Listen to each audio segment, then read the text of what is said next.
गणेश जी, मैं जो आपको महादेव के 19 अवतारों की कथा बताने जा रहा हूँ, उनमें प्रथम नाम प्रभु पिपलाद का आता है। प्रभु पिपलाद? मनुष्य जाति के कल्याण के लिए प्रभु ने अपने लीला अनुसार साधारण मनुष्य के बालक के रूप में जन्म लिया। किंतु दुख की बात तो ये थी कि उनके जन्म लेते ही उनकी माता सुवर्चा को उनका त्याग करने के लिए विवश होना पड़ा।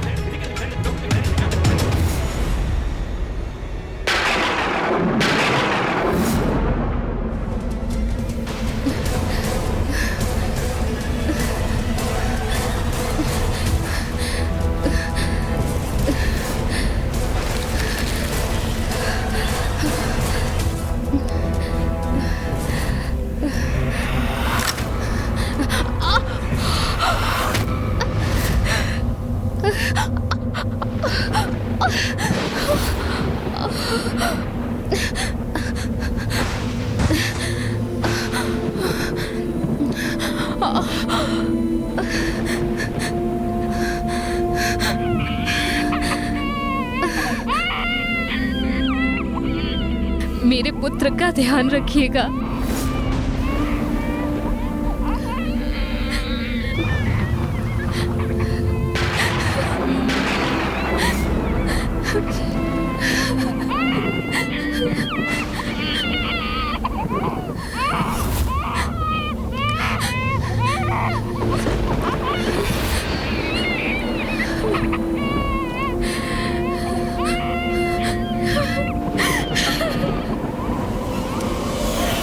ऐसे कोई माता अपने नवजात शिशु को वन में वृक्ष के नीचे छोड़कर कैसे जा सकती है? इसके कारण थे शनिदेव। शनिदेव? वही शनिदेव जो नवग्रहों में से एक है? हाँ, वही कर्म फल दाता। कठोर वक्र दृष्टि है उनकी। वही है शनिदेव। और उन्हीं को ही नियंत्रित करने के लिए प्रभु महादेव को उनका पहला अवतार लेना पड़ा। दशानन जी, सत्य तो ये है कि मेरे मन में भी शनिदेव को लेकर अनेकों प्रश्न हैं। सर्वप्रथम तो आप मुझे ये बताइए कि देव अर्थात तो देवता होता है, फिर ऐसा क्या कारण है लंकेश कि शेष ग्रहों को छोड़कर केवल इन्हीं एक ग्रह के नाम के बाद देव शब्द जुड़कर वे शनिदेव बन गए, जबकि वो तो मात्र 9 ग्रहों में से एक है। और ये भी कि मनुष्य हो अथवा देवता, सभी उनसे भयभीत क्यों रहते हैं, और विशेष रूप से उनकी वक्र दृष्टि का भय सभी पर क्यों छाया रहता है? उनके प्रत्यक्ष दर्शन क्यों नहीं हो सकते? उन्हें कर्मदाता क्यों कहा जाता है? और मैंने तो ये भी सुना था कि स्वयं भगवान शिव को भी शनिदेव से छिपने पर विवश होना पड़ा था। जब इतना प्रभावी और भयंकर है शनिदेव की दृष्टि का प्रकोप, तो फिर महादेव के अवतार ने उन्हें कैसे नियंत्रित किया?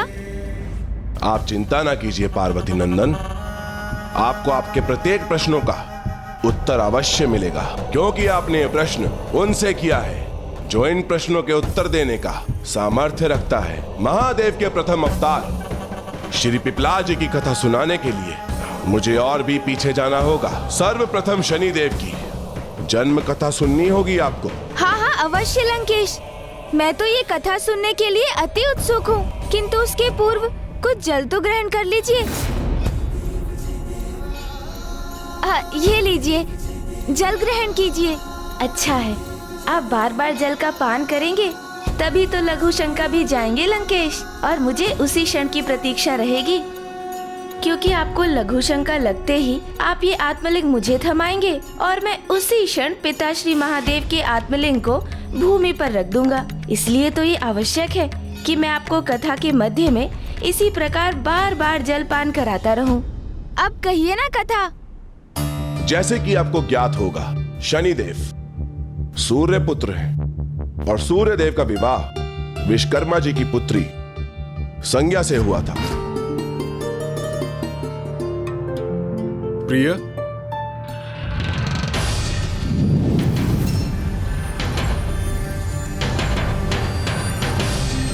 प्रिय,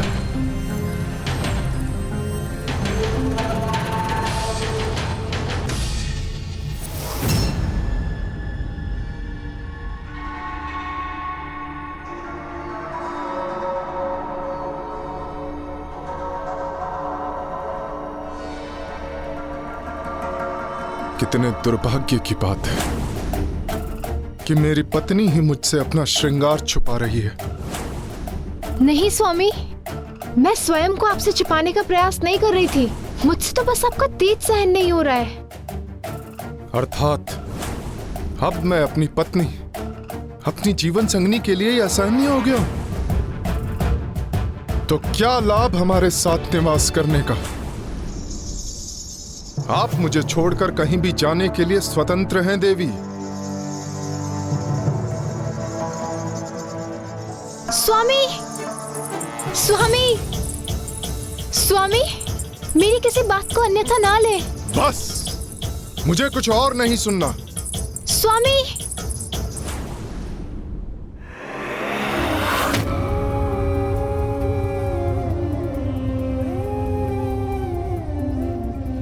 मेरे प्राणनाथ हैं आप, किंतु मैं क्या करूं? आपके तेज को सह पाना मेरे लिए असंभव हो रहा है।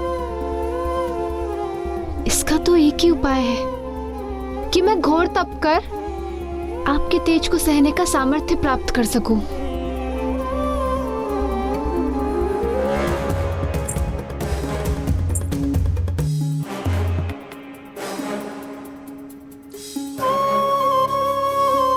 किंतु अभी मैं आपको छोड़ के गई तो आप इसका कोई अन्य अनर्थ ना निकाल लें और इससे हमारे मध्य में दूरी और ना बढ़ जाए।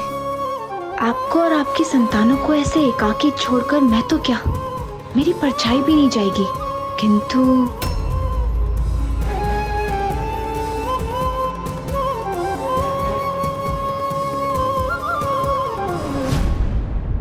छाया,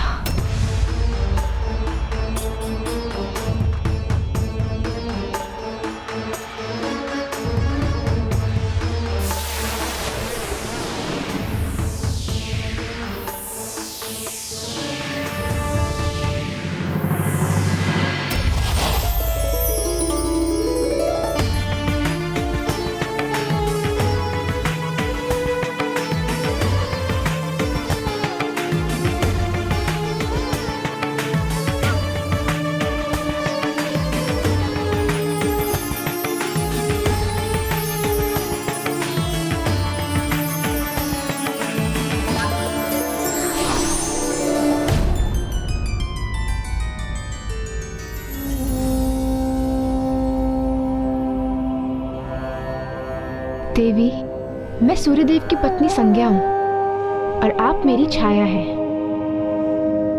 मुझसे पृथक ना आपका कोई अस्तित्व था, ना कोई पहचान, किंतु अब मैंने आपको अपनी प्रतिछाया से रचा है, तो आपको मेरे प्रत्येक आदेश का पालन करना होगा। अवश्य देवी संज्ञा, आपकी छाया होने के नाते आपके प्रत्येक आदेश का पालन करना मेरा धर्म है। कहिए, आपका क्या आदेश है? मैं अपने स्वामी का तेज सह पाने में असमर्थ हूँ और स्वयं को उनके योग्य बनाने के लिए मैं तप करने जाना चाहती हूँ, किंतु मैं ये भी चाहती हूँ कि मेरी अनुपस्थिति का भान किसी को ना हो, स्वामी को भी नहीं। इसलिए मेरे यहाँ लौटने तक आपको देवी संज्ञा बनकर यहाँ पे रहना होगा। आप मेरी छाया से उत्पन्न हुई हैं, इसलिए आप पर स्वामी के तेज का कोई प्रभाव नहीं पड़ेगा। आपको मेरे पति और संतानों के प्रति मेरे सभी दायित्व निभाने होंगे। ये आप क्या कह रही हैं देवी संज्ञा? मेरे पति सूर्यदेव के साथ आपको गृहस्थ जीवन का निर्वाह करना होगा। समस्त संसारिक सुख देने होंगे आपको उन्हें। यही मेरी आज्ञा है।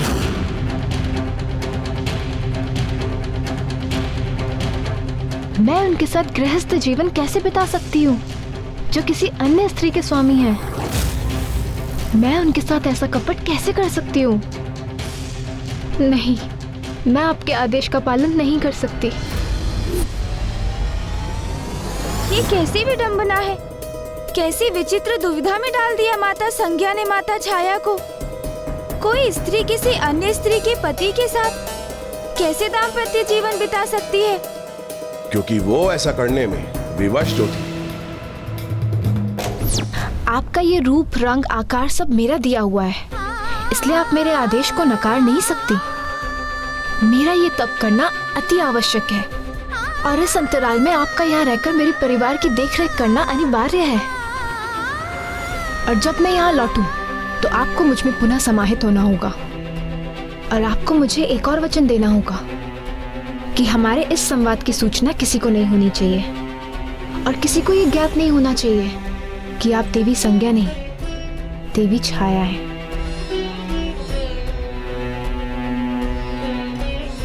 और वचन दीजिए कि आप मेरे स्वामी सूर्यदेव को सदा प्रसन्न रखेंगी।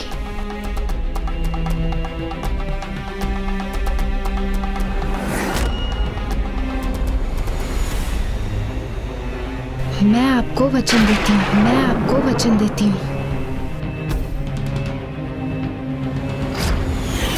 कितनी दुखद बात है ये। माता छाया को माता संज्ञा के आदेश का पालन करना पड़ा। हाँ, क्योंकि देवी छाया के लिए ये इतना सरल नहीं था। किसी के आदेश पर उसके पति को अपना पति मान लेना, किंतु देवी छाया को यही असंभव कार्य संभव कर दिखाना था।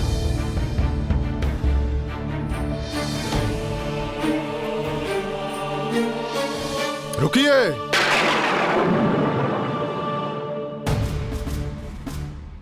मैं इस प्रकार विचलित होकर सूर्यदेव के समक्ष आई तो कदाचित वो ज्ञात कर लेंगे कि मैं देवी संज्ञा नहीं, किंतु मैं इन्हें सत्य का ज्ञात होने नहीं दे सकती।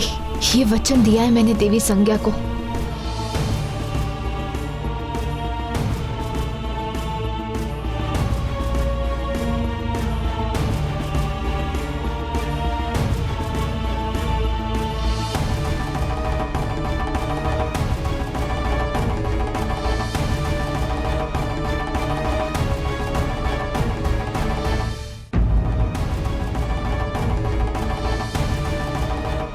पूर्व में आप पर क्रोधित होने के लिए मैं क्षमा चाहता हूं। कदाचित मैं अधिक आवेशित हो गया था।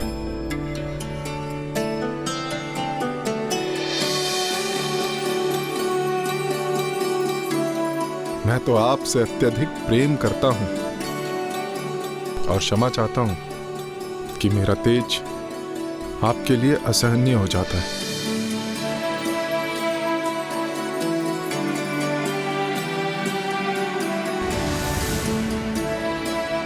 आरंभ में तो विवश होकर उन्होंने गृहिणी के समस्त अपने दायित्व निभाए, किंतु फिर उनके भीतर स्नेह एवं सेवा की भावना जागृत हुई और देवी छाया जैसे भूल ही गई थी कि ये उनका गृह एवं गृहस्थी नहीं।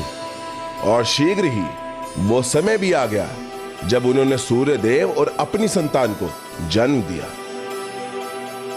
तो क्या यही शनिदेव थे?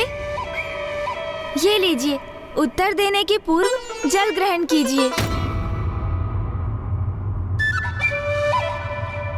मुझे ज्ञात है आपको बार बार टोकने से आप छल्ला रहे हैं लंकेश, किंतु युक्ति तो मेरी यही है कि जलपान करा करा कर मैं आपका उदर इतना भर दूं कि आप लघु शंका जाने के लिए विवश हो जाएं, क्योंकि नहीं जा पाएंगे लंकेश तब लंका जब उन्हें व्याकुल करेगी उनकी आई लघु शंका। चतुर गणेशा। नहीं, वह शनिदेव नहीं, मनु थे, जिनके जन्म के उपरांत देवी छाया ने अपनी गृहस्थी अर्थात चारों संतानों एवं सूर्यदेव की सेवा में अपने आप को पूर्ण रूप से व्यस्त कर लिया। तो क्या सूर्यदेव को कभी उनके वास्तविक परिचय को लेकर कोई संदेह नहीं हुआ? उन्हें संदेह तो अवश्य हुआ था, किंतु दो स्त्रियों में समानता कितनी ही हो, पति अपनी पत्नी को ना पहचाने ऐसा संभव नहीं। किंतु आरंभ में जो सूर्यदेव को प्रतीत हुआ कि देवी संज्ञा के भेद में उन्हें जो प्रतीत हो रहा था, वो श्रृंगार की घटना के उपरांत देवी संज्ञा स्वयं में परिवर्तन ले आई, किंतु फिर भी उनका संक्षिप्त पूर्ण रूप से शांत नहीं हुआ और देवी छाया ने स्वयं को पूर्ण रूप से सूर्यदेव के परिवार के प्रति समर्पित कर दिया। तो वो उनकी दूसरी संतान शनिदेव के साथ गर्भवती थी। तब कुछ ऐसा घटित हुआ कि पूर्ण रूप से सब कुछ परिवर्तित हो गया।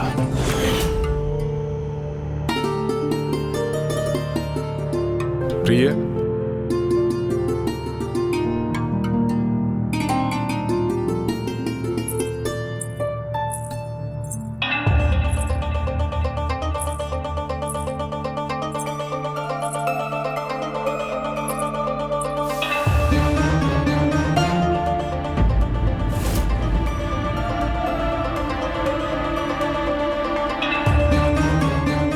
दर्पण पिघल गया, किंतु देवी संज्ञा पर मेरे तेज का कोई प्रभाव नहीं हुआ।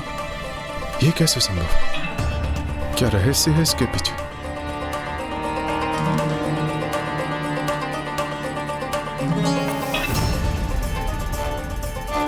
आप तो मुझे अपलक देख रही हैं। आपका तेज इतना दिव्य और इतना मनोरम है कि मन करता है कि बिना पलक झपकाए बस आपको ही देखते रहें। अच्छा, तो आपको मेरे तेज से कोई समस्या नहीं है? कैसी समस्या प्रभु? एक समय था जब आप मुझे एक क्षण भी नहीं देख पाती थी, और आज आप अलग देख रही हैं। वो सत्य था या ये सत्य है?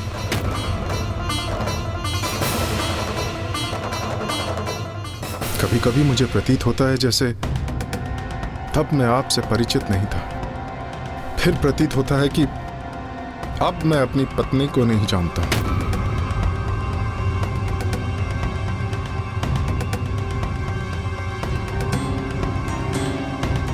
अब हमारे संबंध में वो दृढ़ता है जो पूर्व में नहीं थी।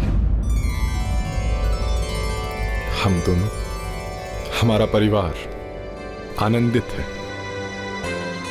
किंतु फिर भी एक दीर्घ समय से मुझे किसी कमी का आभास हो रहा है। आप ऐसा क्यों कह रहे हैं स्वामी? क्या मैंने आपकी सेवा में कोई कमी शेष रहने दी? क्या मैंने आपकी प्रत्येक आज्ञा का पालन नहीं किया? किंतु अनेकों बार आपको देखकर ऐसा प्रतीत होता है जैसे मेरी संज्ञा मेरे समक्ष होकर भी मेरे समीप नहीं। कभी कभी मुझे प्रतीत होता है कि मैं संज्ञा के साथ नहीं, उसकी छाया के साथ।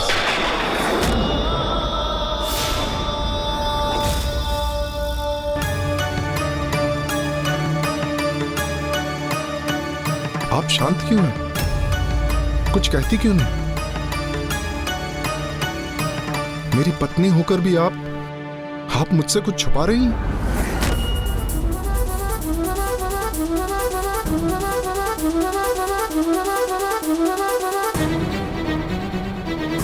आपका इस प्रकार मौन रहना मेरे मन में अनेकों संशय उत्पन्न कर रहा है कि आप मेरी पत्नी हैं भी या नहीं। मेरी आज्ञा का सदैव पालन करती है ना, तो फिर आज आपके मुख से एक भी शब्द उत्पन्न क्यों नहीं हो रहा? कैसे बताऊं आपको स्वामी? देवी संज्ञा को वचन जो दिया है मैंने, मैं वचनबद्ध हूं। पति का पत्नी से और पत्नी का पति से कुछ भी गुप्त रखना ग्रस्त जीवन की मर्यादा के विरुद्ध है। और आपका इस प्रकार मौन रहने का एक ही अर्थ है कि आप मुझसे कुछ गुप्त रख रही हैं। आप ऐसा क्यों सोच रहे हैं स्वामी? क्या मैंने आपके प्रति अपने प्रेम, श्रद्धा और सेवा में कोई कमी छोड़ी है? आपके नेत्रों और आपकी वाणी के भावों में भेद है देवी। वाणी कुछ और कह रही है और नेत्र कुछ और समझा रहे हैं। सत्य आप मुझे बताएंगी अथवा मैं स्वयं ज्ञात कर लूं, क्योंकि अब आपका मुझसे कुछ भी भेद रखना मेरे लिए अत्यंत कष्टदायक है। स्वामी सुनिए तो, स्वामी।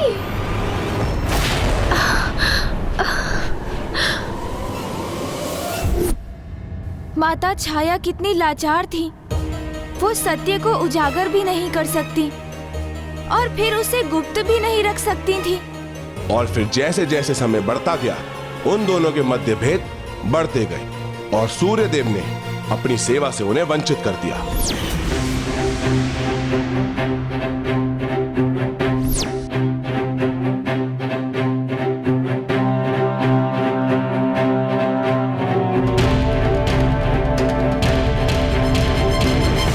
जैसे जैसे सूर्य देव देवी छाया से दूर होने लगे, वैसे वैसे उनके गर्भ में पल रहे शिशु के क्रोध में वृद्धि होने लगी। अर्थात वहाँ जो भी घटित हो रहा था, गर्भ के भीतर शिशु रूप में शनिदेव उस संपूर्ण घटनाक्रम के साक्षी थे। फिर क्या हुआ लंकेश जी? सूर्य देव के व्यवहार में आते परिवर्तन और उनकी पीड़ा में वृद्धि से देवी छाया को कष्ट होने लगा और देवी छाया ने वो निर्णय लिया जो कदाचित उन्हें नहीं लेना चाहिए था।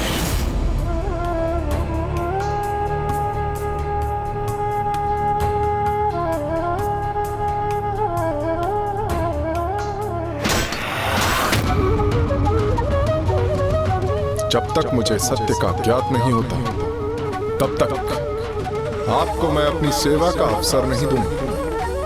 आज से मैं आपको अपने सभी कर्तव्यों से मुक्त करता हूं।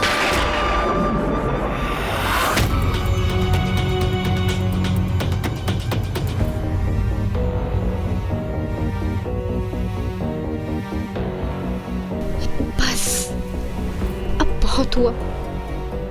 जब स्वामी ही मुझसे प्रसन्न नहीं है तो मेरे यहाँ रुके रहने का कोई औचित्य ही नहीं है। स्वामी की इच्छा के बिना तो मैं वो कर्तव्य भी नहीं निभा सकती जो देवी संज्ञा ने मुझे सौंपे थे। यहाँ जो भी घटित हो रहा है के बारे में मुझे देवी संज्ञा को सूचित करना चाहिए। तो क्या माता छाया का माता संज्ञा के पास जाने से स्थिति अनुकूल हो गई या फिर उनके लिए स्थिति और भी अधिक विकट प्रतिकूल हो गई?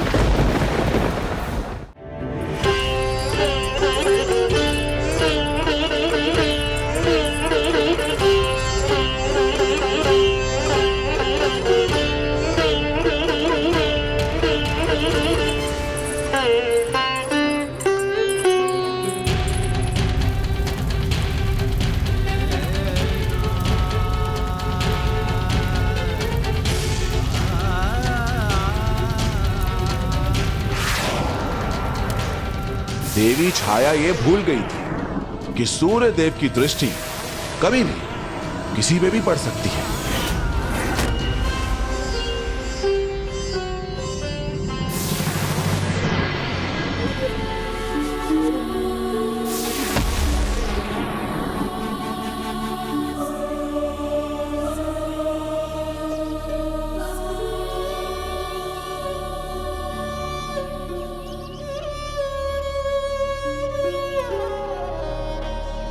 हे देवी, मैं बहुत बड़ी दुविधा में हूँ, मेरी सहायता कीजिए। आपकी छाया होने के कारण मैं जानती हूँ कि आप देवी संज्ञा ही हैं। कृपया मुझे दर्शन देने की कृपा करें। मेरी इस उलझन को मिटाने में मेरी सहायता करें देवी। आपके दिए दायित्व को निभाने में मैं असमर्थ हूँ देवी। कृपया मेरी सहायता कीजिए देवी, कृपया मेरी सहायता कीजिए।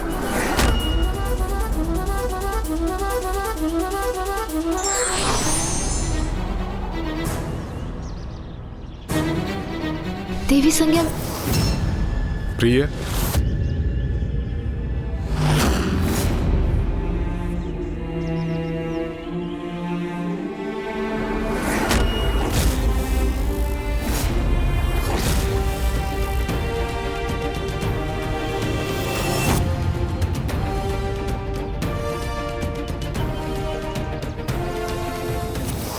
सूर्यदेव के आते ही देवी संज्ञा पुनः मुड़ गई, मुख मोड़ लिया अपने स्वामी से।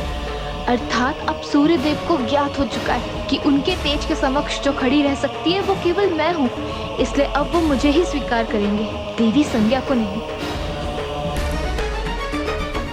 पुनः देवी संज्ञा को समक्ष पाकर सूर्यदेव उन्हीं की ओर बढ़ने लगे। स्वामी मेरे प्रति इतना कठोर क्यों हो गए? मुझ पर तनिक भी ध्यान नहीं है उनका।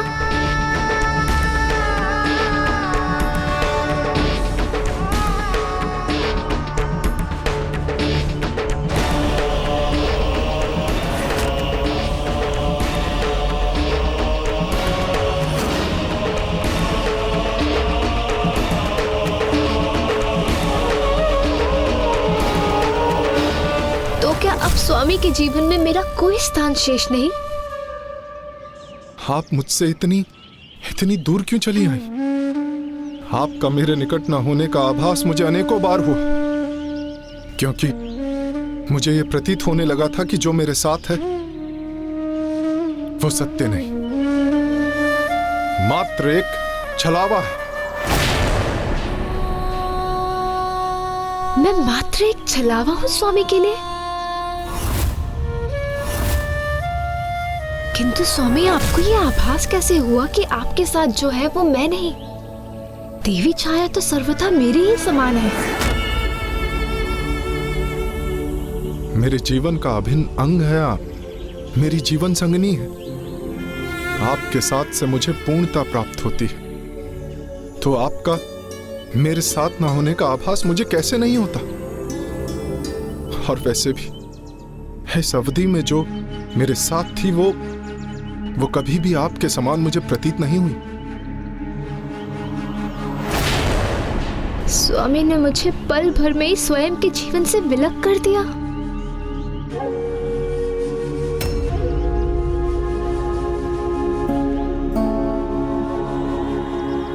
कैसे न ज्ञात होता मुझे कि आपके स्थान पर वो कोई और है, क्योंकि जब आप मेरे साथ होती तो मेरे भीतर स्नेह का सागर उमड़ पड़ता है।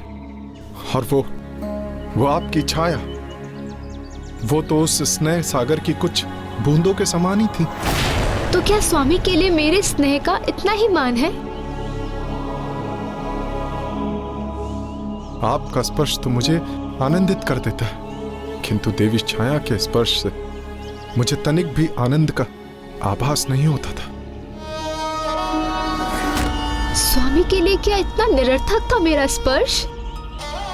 आपको अंक लगाकर मेरा तन मन शांत हो जाता है, किंतु देवी छाया को अंक लगाकर अधूरापन जैसे मेरे हृदय को चुभता था।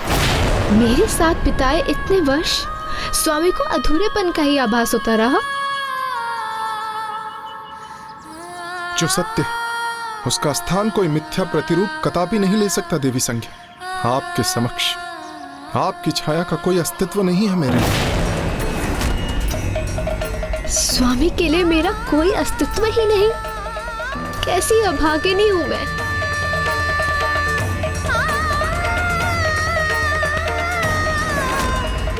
इसलिए आप मेरे साथ लौट चलिए देवी संज्ञा, क्योंकि मुझे कोई और नहीं, केवल आपका साथ चाहिए। स्वामी का प्रत्येक शब्द तो एक नुकीले बाण के समान मेरे हृदय को आहत कर रहा है।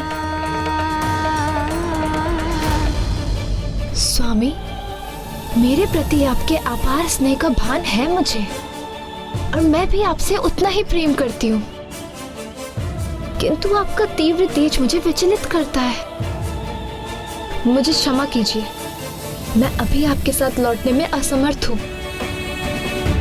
कदाचित अब स्वामी को ज्ञात होगा उनके जीवन में क्या महत्व है मेरा, कितना अपार प्रेम दिया है मैंने उन्हें, कैसे अटूट श्रद्धा, समर्पण और निष्ठा से उनके प्रति अपने सभी कर्तव्यों का निर्वाह किया है मैंने, कैसे बिना कुछ कहे इतने वर्षों तक उनके तेज को भी सहा है। हाँ स्वामी, आपका अनंत तेज नहीं सहा जाता इस अभागिन से।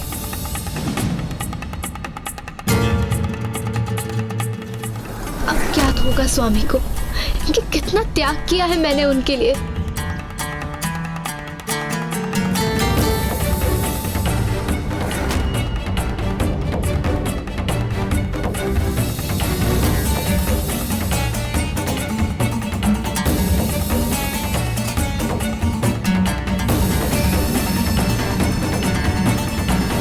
फिर क्या हुआ?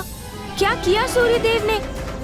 और अब जो हुआ वो देवी छाया के लिए और भी दुर्भाग्यपूर्ण था, किंतु ये दुर्भाग्य कारण बना उन शनिदेव के जन्म और प्रभु पिपलाद के इस प्रसंग से जुड़ने का, जो अब शीघ्र ही सबके समक्ष आने वाला था।